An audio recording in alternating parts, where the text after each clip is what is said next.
Hi, everyone. Welcome in. It is another week of the Unash and Dukes podcast, the Masters Week edition of the Unash and Dukes podcast, brought to you by and presented by Emil's Hideaway, First Avenue Southeast in Cedar Rapids, right across from the Lindale Mall next to the Home Depot. Big thanks to them. Great place to go watch the Masters and get some great food over the next several days if you'd like to go with that plan. Jamie will treat you right over there, along with Chris and everybody else. And thanks to our other great sponsors as well, Dr. John Woolner at Epiphany Dermatology on Council Street Northeast, as well as Bim Ritter Sportswear, downtown Cedar Rapids, Kurt Gustafson Agency of American Family Insurance on Johnson Avenue Northwest, and also Hunt Graphic Innovations. Couldn't do it without those great folks. I'm Scott. He's Mark. That's Brian Haas. You get to see Hello. what he looks like now All after all right. these years. Mhm. He's our golf pro from Lake House Sports and lakehousesports.com, where he is residing. I am at the Southern Bureau today, uh, down in Missouri, getting ready for a tee time in about 3 hours. So looking forward to that, playing golf in 80-degree weather. I'm sorry, Mark, to do that to you guys back there because I know yesterday was awful in eastern Iowa. So it's going to get better. The weather's going to get better, Mark. It's just a little chilly and breezy. Brian played in similar weather on Monday, so yeah, just have Yeah. to be prepared, right, Brian? Yes. Yeah. Yeah. Put on your rain suit and go play, even though it's Layers. not raining. It's Yeah, all about layers. layers at this Yep. point. Brian, thanks for being with us again. We've had so much great interaction, great fun over the years. It's been a long run, and we appreciate it. Yeah. You're down at Lake House Sports, down in North Liberty in that area, and uh, I know it's going well for you again this year, right? Yeah. Yeah. Just have a fun lab, where players can come and really understand, what their swing does and how their body works. TrackMan has really stepped it up, and I've been working with them for a few years now, and I have their new beta, which is 3D, and the 3D is just crazy good, where you're measuring rotational parts of your body, whether that's your torso or your pelvis or how your knees work, and if they're moving far enough or not far enough, and in 0.1 degree increments that the human eye can't even visually see. And uh, and so what's really nice and cool about building a lab like that is you can help a player with no matter what their body, not necessarily issues, but whatever their body will produce, it will show me that. And then we try to figure out what more can your body produce, or will it never produce anymore? And then you create a repeatable swing from that. And before we couldn't measure that stuff, and we're basically kind of guessing. And there's no more guessing. I mean, this is all measurable, and you have a swing in you and something that's repeatable, and that's what we do. We try to find your swing. Hey, Brian, we talk about this almost every year, but I think it's worth repeating Yeah, about talking about early season play. And I know Scott's been out. I haven't been out yet. I'm itching to get out. I know a lot of yeah. our listeners are itching to get out, but what do you recommend? Some people like to hit balls and then go out and play a couple days later. Um, but if you're just getting to the first tee, maybe not have done anything all winter long. What's your Yeah, recommendations for early golf? yeah. Well, don't hurt yourself, right? I mean, Yeah. that's the big thing. And and this is an athletic thing you're doing to yourself. And the weight of that golf club, is hundreds of pounds when you're swinging it, believe it or not. And so as you move that around, you're putting a lot of pressure on yourself. So, simple things like making sure you can, bend down and pick up the ball out of the hole, you just move. So make some basic movement motions, before you get out there and make that first swing. I a lot of times will do just even the most simple jumping jacks, right? Just simple jumping jacks. The golf swing really is a movement where we move away from the ball and our body goes up and our arms go down. So a lot of times you'll see me in the parking lot jumping straight up, and as I jump up, my arms are going downward. So it's easier if I put a club in both hands and put my hands over my head with a club in my hand and jump up, throw my hands down, and that's basically what the golf movement is.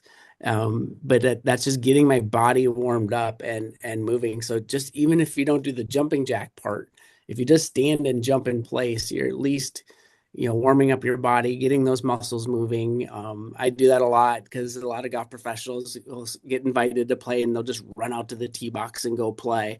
And so I'll just stand on the tee box and make a bunch of jumps before I'm ready to go, just to get my body moving. You look like Miguel on.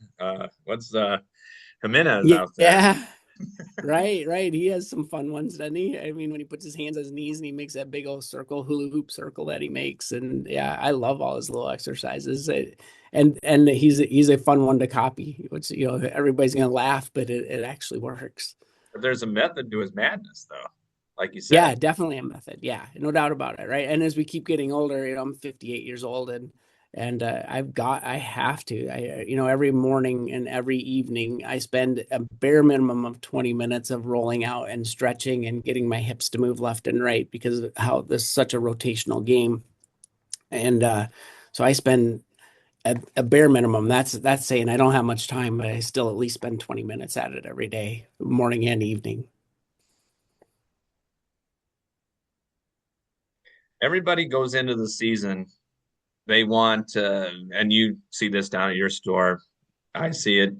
Everybody wants the newest and greatest.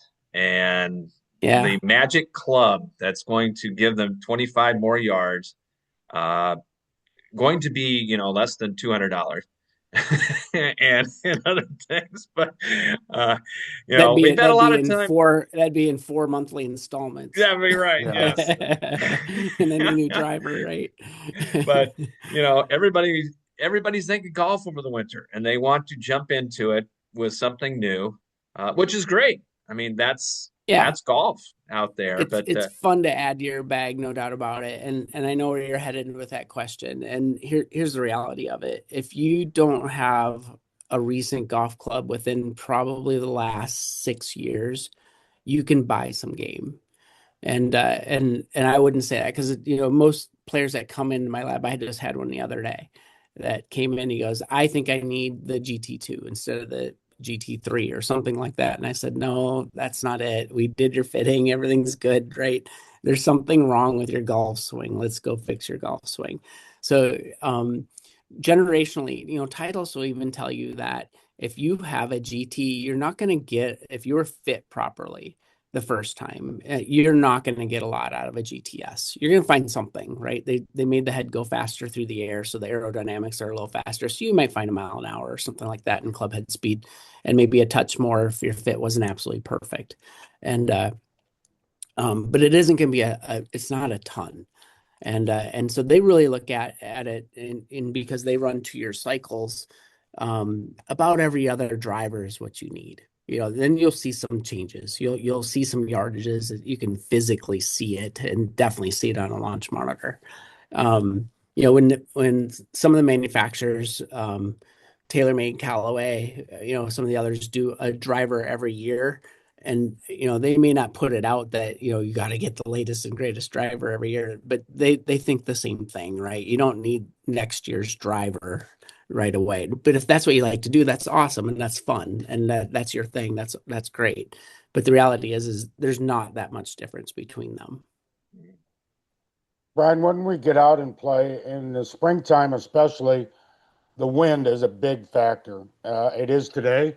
Looks like a beautiful day, but that wind is blowing 20, 25 miles an hour. When you get out and play, tell us about some of the factors that go into not only playing into the wind, with the wind, you have to factor in terrain. I understand all that, but the wind is a big factor in the springtime here. What do you have to say about that? Yeah, so into the wind is much more difficult than downwind, and is actually affects your ball flight even more so. So the downwind, it doesn't carry, as you don't gain as much downwind as you do lose into the wind. So it's usually about half to three quarters different in distance. So if you're thinking it's one club downwind, well, that should really be almost a two club into the wind kind of scenario, just to give you an idea that the down the wind doesn't give you quite as much advantage as the disadvantage of hitting into the wind. The other problem that ends up happening when you play in the wind is we all try to, especially into the wind part, we all try to knock our ball down and try to create shots that we're hitting into the wind. And you're really honestly just better off taking one more club and just make your normal swing. Because when you take the extra club, you'll spin the ball less, it'll carry through the wind better, and it just won't be affected as much. So spin of your golf ball is hugely important. And so if you're a really spinny player anyway, you're just always going to struggle more into the wind or in windy conditions than a player that maybe doesn't spin the ball enough. And so really it's about controlling the spin of your golf ball more than it is even what type of shot you're hitting. Well, the wind isn't just straight downwind or into your face, it's crosswind. And that's Yeah. when your alignment comes into play, isn't it? Oh, definitely, Yeah. definitely. And over these last few years, there's a man named Scott Fawcett, and he developed a method called decade golf. And most all college teams, if they're not all on it, I'd really be surprised. But I'd say basically any college team that is worth their weight and are competing nationally, for a title, they're all in the decade system. And what it is, it's about managing where you're putting your ball all the way around the golf course. And on a windy day, you just have to give yourself more space. And so what Scott has done with Decade is he's gone through and really he's gone backwards. And one of his best examples is he took like multiple wins that Tiger had, and then went backwards and looked at where he hit the ball onto the green or where he hit the ball into the fairway, that sort of thing, and how he managed his way around the golf course. And the reality is that he's never aiming at the middle of the fairway. He's always aiming in on one side or the other, depending on the curvature of his golf ball. And the same thing for the green. He's not aiming at pins. He's aiming away from the pins or to a target that's not actually the flagstick. And then when he hits it close, it's because it curved further, and maybe it curved further toward it, or maybe it curved further away. He was playing more toward the safe side of the green, and or fairway for that matter. So when it's super windy, you have to take more of that and really play a lot safer, because you can't account for gusts once the ball is in the air, and you're really just estimating the whole time. So the reality is play for the middles and see what you end up with. And hopefully your mistakes are nice mistakes where it pushed it more toward the target as opposed to further away from the target. And really the reality is for most of us, if we went around the golf course and let's say we hit a slice, some sort of a cut, and that's probably the majority of most players, even though they want to hit a hook, they're really better off hitting a slice anyway. And they start looking down that left third to left quarter of the fairway, and that's a starting point for the ball. That's where they want to see it start, so that it ends in the middle of the fairway or ends in the right third of the fairway. And then the same thing when they have the iron shot into the green, take the pin out of the equation. If you actually went around and put a ball in the middle of every green 18 times, what are your odds of two putting most of the way around? It's pretty good, right? You're going to do okay. Most people will do pretty good. And so start thinking about, all right, if my ball moves left or right, I'm going to stand up here. I'm going to look at the left quarter of the green, and I'm going to start it in that left quarter and let it turn back toward the middle. So if you hit it dead straight, you're still on the green. If it turns a little bit, you got a putt for birdie. If it turns a little bit more, you got a little better putt for birdie. If it turns exactly the way you want, you got a perfect putt for birdie. If it turns a little more than you want, you still have a little putt for birdie. And if it turns a little more than you wanted, you still have a putt for birdie, and so on, right? So the person that aims at the middle of the green and tries to hit it straight, they only have 10 yards before they're off the green. The person that aims and plays their curve has 18 yards before they're off the green. And so the person that has the 18-yard curvature is probably going to be the person that wins. That's the stuff. And it is a Yeah. great system, reading about Yeah. that. And it is our inaugural edition of Caddy Smack on the Unash and Dukes podcast. And I noticed you still have the poster from when we first started this hanging I on your do. wall. So I that do. kudos to It you was right on that. But yeah, see, right there it there. is, right there, Yeah. with our late great friend Rick Swan Yeah. back Yes. there. And we always think about Rick and at this time of the year with golf starting. And if you do have a question for Brian, we will still take questions. You can't dial them Absolutely. into us, but you can get Yeah. them into us via our Facebook page, other places, Mark, I know that we're going to put together here. We have Brian on every other week. So still ways to get your golf game fixed out there. And right now, everybody, it's just like spring training. Everybody's won the pennant. Everybody's a much better golfer, which is great. And you go Yeah. out there. To me, anyway, the short game, and that's my strength of my game. Um, if I didn't have it, man alive, putting and chipping, but that seems to come secondary this time of the year. That always, what do they say? Defense comes before offense. But I always find that it takes a little while longer to get the short game in there and dialed in. And, I think that's okay, though. That's kind of one of the residues of spring, right? Right. Yeah, I think you always have to look and see and ask yourself, what is my superpower? And one of my favorite things to do when a new player comes in is ask them, what are your three wishes? So if I was a genie and you had to rub the lamp and you got three wishes, what are your three wishes? And that way I can kind of get to the bottom of how they feel about their game. And then the other part that I always tell them is I ask them, what is your superpower? And if your superpower is your short game, what you can't do, and they say maybe one of my genie wishes is driving the golf ball, whatever it might be.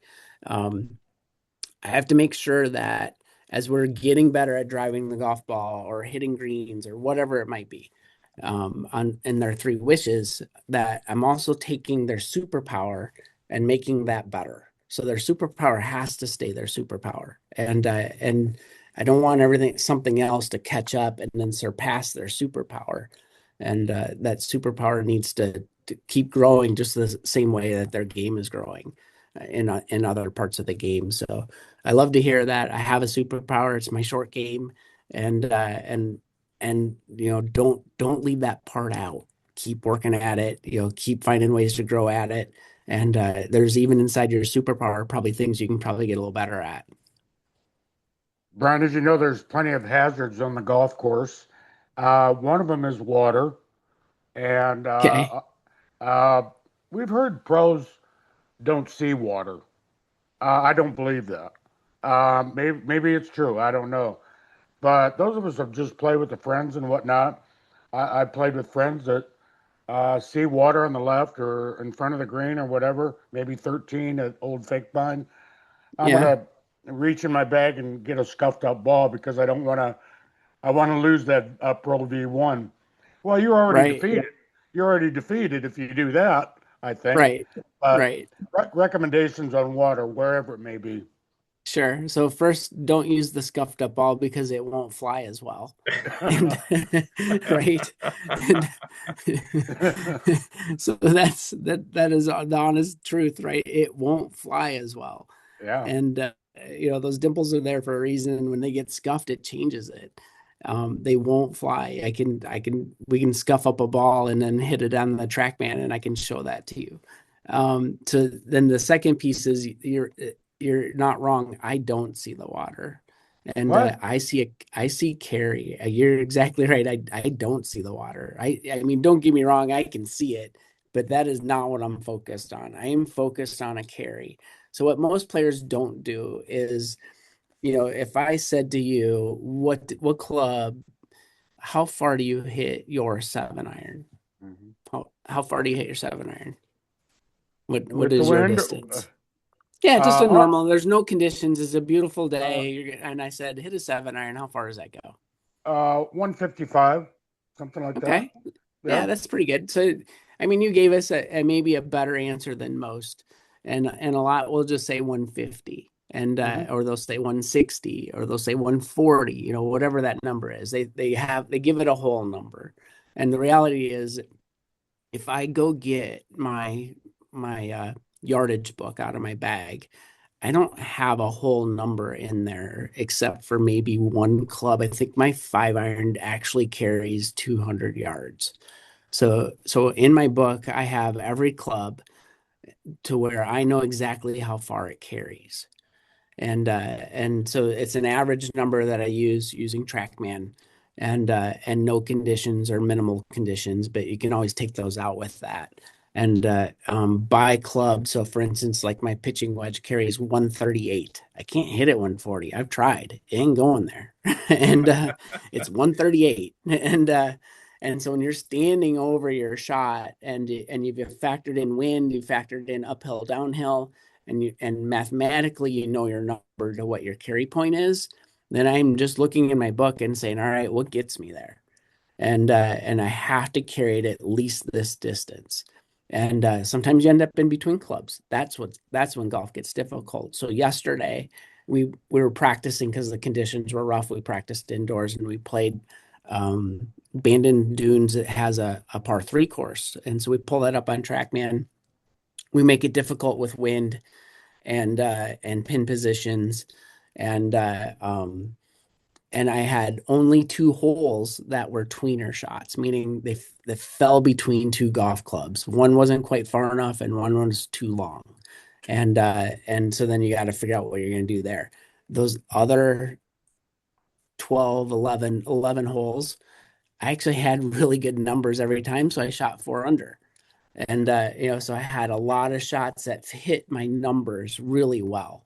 And when you know those numbers and okay, I carry this X, whatever that is, and you walk up to your shot and you go, oh, that's my number. You don't want that to be the pin. You need that to be a little short because nothing stops on top of it unless it's like a sand wedge or something like that. But um, you need to know your numbers. And if you don't know those numbers, there are so many facilities now where you can go indoors, have no conditions, either get on a GC quad or a GC3 from Foresight or a TrackMan, and have them set it up to where you go club by club by club. You hit 4 or 5 shots where you go, that's pretty good. That's how I hit it. And you just need 4 of those, and then the machine will actually average those out for you, and then write them all down, put them in your golf bag, and laminate them, whatever you need to do. Mine is in my scorecard keeper and yardage book, and I look at that, and then I check them all the time. So first thing I did before I played this year was I hit some balls inside, and I just checked a few of them just to make sure I was maintaining, because I'm getting older, not younger, and so I should be losing distance, and so my whole goal is just to maintain. Let's at least not go backwards, and so far they've held up pretty good, and so just managing that part of it, and you don't do anything else for yourself. If you just know how far you carry every club, you'll play so much better. Yeah. You hit upon one of the big stories right now. That is Finkbine. It is Yeah. closed. We are Yep. all eagerly anticipating 2027 because the reopening, and this is a complete redo. If you've gone by Finkbine, they are working feverishly. They worked the day, Yes. they worked before it was closed, and then the day after, things really got flying. But it's going to be an amazing, amazing piece of golf course when it's all done. And, can't wait till spring of 2027 to go down there and try it. But it's going to be a great place for the Iowa golf teams and for the public to go down. Yeah, I have a home VRBO home over by Kinnick Stadium, just 2 blocks from Kinnick, and so I have to go check on that on occasion. And So I pass by Finkbine all the time, and it's looking great. I mean, so different, and something when I talked with them, a few years back about tree removal and that sort of thing, and then when I found out they were going to just go ahead and start over, I was super excited for them. I know that upset a lot of people, but the reality is for the golf team's sakes, men's and women, maybe even more for the men than the women, just because of length of course. But it was due. It was ready. Golf has kind of passed by that golf course a little bit if they're going to use it as a competitive college golf course. And so I'm super excited for the new design and what they're doing with it. Their designer is he's amazing. He's done some really good work, and I can't wait to see how this one turns out. Brian, Zach Johnson is now on the senior tour, at least most of the Yeah. time. Came out of the chute and won a tournament, finished in the top five in all three, I think. And he's going to be at the Masters this week. But I don't think any of us are surprised that he went out and had a lot of success right away. But I mean, those guys can still play. There's no question about that. But Oh he went yeah, out and yeah, had some success right away. yeah. It's every when you turn 50 and you get to move up, call it 5 to 700 yards, that all of a sudden you feel like I got young again, and you're in a different spot on the golf course, and that's why it's so important to play the proper tee box. And for every player, I don't care how good or bad of a player you are, you should play the proper tee box for your distance. And that's why the senior PGA Tour or the Champions Tour, they're not playing 7,500 yard golf courses. They're not even playing 7,000 yards. And you put me on a golf course that plays between 6,500 and 7,000 yards. I am a happy, happy guy, and it's a lot of fun. And I'm not chasing down. You don't have any 5 irons in the greens. If you do, it's because you hit a good drive on a par five, and that's what you're hitting into the par five. Um, so I fully expected, Zach to come out firing because he's been still playing fairly competitively on the regular PGA Tour at much longer distances. So he had to felt some relief for sure on the Champions Tour and just an overall length of the golf course. And then all of a sudden you match up with one that fits your eye and you do well and it's a lot of fun. That brings us to the Masters. It is Masters, Yeah. the greatest week of the year as far as golf is concerned. And the best part about it is the forecast. This could be the Masters that we have not had in a long, long time. I don't think it's going to be Zach's cup of tea or others, but it is going to be firm and fast. No rain in the forecast, no rain this week. Um, it's going to be warmish temperatures down there, a little bit of wind.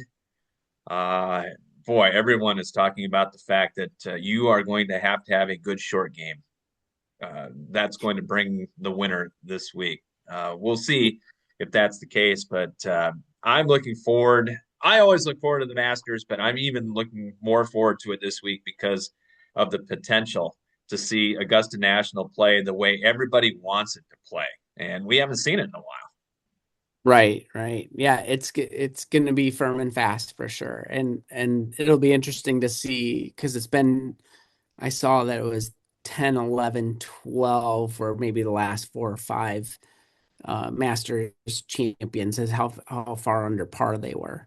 And is this a single digit? Is it 9 under this time? Somewhere around there. It'll be interesting to see, how difficult it really plays, or if they kind of like that number because they can control the conditions 100%. As long as Mother Nature is operating, meaning no rain from Mother Nature, anything like that, they can produce a golf course with moisture, without moisture, and whatever they want to do. I mean, that thing is amazing.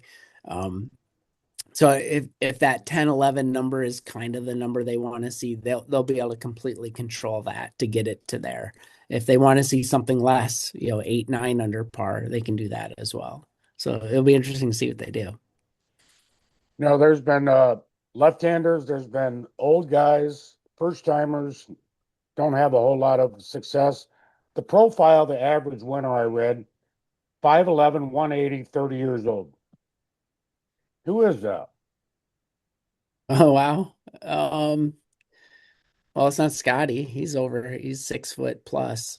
Yeah. Hmm.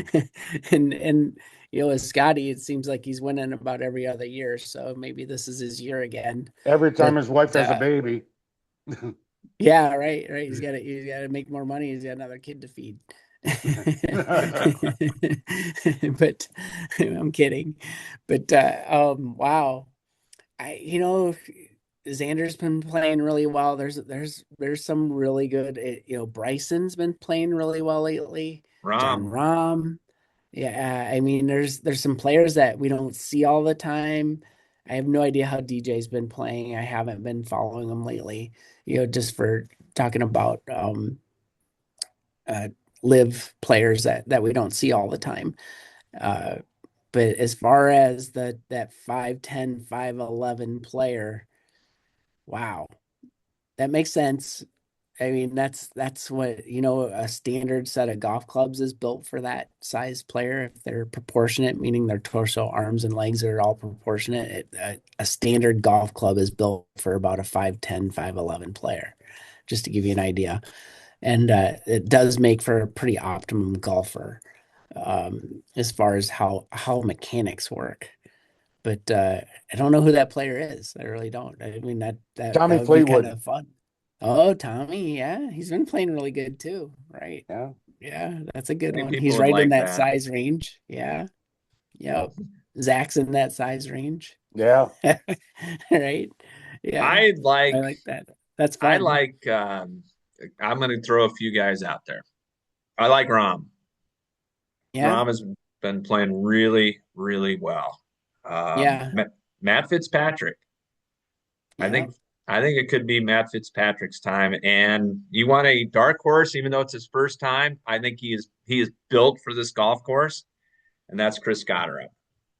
Okay, yeah. Those are good picks. Went out on a limb there, didn't I? Guy that's won twice on limb, guy that's Yeah, won twice on yeah. the tour. This will have a little, it'll be harder for him, right? Even though he has wins and he has some confidence coming into it. I mean, just even as a guest at Augusta, as soon as you walk on that property, I don't know how you even focus your first time there.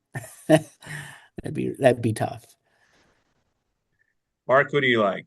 I don't have a pick. I have a sentimental picks. I'd love to see, a guy like Fleetwood win. I think he's a super guy. Yeah, Um, Gary Woodland, Yeah. I love that he won after all he's been through. That would be a sentimental pick for me. But you can't look past the Schefflers and the McIlroys, Bryson DeChambeau's and the Roms and whatnot. yeah. Somebody's gonna have a week. I can't pick the NCAA basketball tournament. So I can't either. why would you expect me? Okay, you got the women Right. right, Scott. I got Got the the Yeah. men women too. big I got deal. Michigan. All right. Yeah, I'm terrible because I'll just take Iowa and run them right to the end, and someday I might be right. I'm not. Hey, I will give props because I know she's probably listening in the next room. But my lovely wife, I think, finished 3,000th in the country. Oh Wow. wow, Maybe we should have her on. wow, yeah, she's way smarter than any of us. Won her pool, finished 3,000th or so in the country. I was just a mere like I was way down the line, 37,000th or something, and I did about as good as I've ever done in my life. So, Wow. yeah, Michigan only. Hey, only time I wanted the Big Ten and Michigan to win, and they came through. So good for Yeah, them yeah, that is cool. and the national championship. But hey, before we let you go, Brian, want to talk about let the folks know about all your facility down there at Lake House Sports. I've been down there; it's tremendous. I'm excited because I know that usually Titleist brings out their drivers in the fall, but they've moved that up. They And did Masters Week. Yeah. yeah, so it's you may see a couple new ones down there for the Titleist guys. We'll see, but for the public, it's coming soon, and that's good news. They do have a number of the GTSs in play, and not everybody flipped over right away, but a good number of players did. And you'll see they even got a little Callaway like and put out a green and white a GTS head cover for the Masters players that are playing the GTS and the Masters. So you will see the green and white head cover out there a little bit if they show any bags. But Titleist has overall moved their irons and woods to Masters, so that is going to be permanent. And so this year is a woods year because they go every other year. And so it's a Masters release. So that's why we saw all the new GTS come out this week. And so then you should see all the fitting equipment in stores here shortly. We will have it here as well. And again, we're working with TrackMan here, which is really fun. I still have their beta program of the 3D, and it's so cool to be able to just see a player stand up in the 3D bay, and and just even see how they align to their target.